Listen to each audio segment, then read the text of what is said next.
Здравствуйте всем! Добро пожаловать на мой канал, мои дорогие зрители. Давайте погадаем на вас и узнаем, что спешит, что стучит и что случится скоро.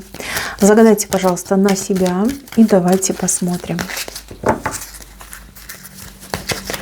Итак, что спешит, что стучит и что случится скоро. Так, замечательно. Ну, спешит здесь свидание. Свидание, любовь, морковь и очень хорошее настроение. Вы знаете, это праздник, это счастье, когда тот, кто вас любит, вас радует, балует и удивляет. Что стучит? А здесь стучит нам предложение, перспективное предложение от мужчины.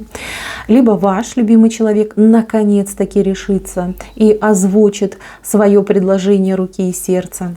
Либо это ваш, например, будущий начальник, либо настоящий начальник, который будет вам предлагать либо повышение зарплаты, либо повышение по должности. И что случится скоро?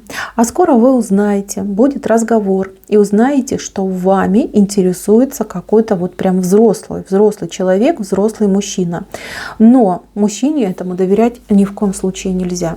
Он вышел у нас в сопровождении черного джокера, а это говорит о том, что мысли его нечистые, коварные, либо соблазнить вас хотел бы, да, либо как-то воспользоваться вами в своих интересах. Будьте поаккуратнее, но вам об этом скажут, вам знак дадут, да, вот придет человечек и все вам расскажет. Мои хорошие, берегите себя. На этом все. Всем пока-пока.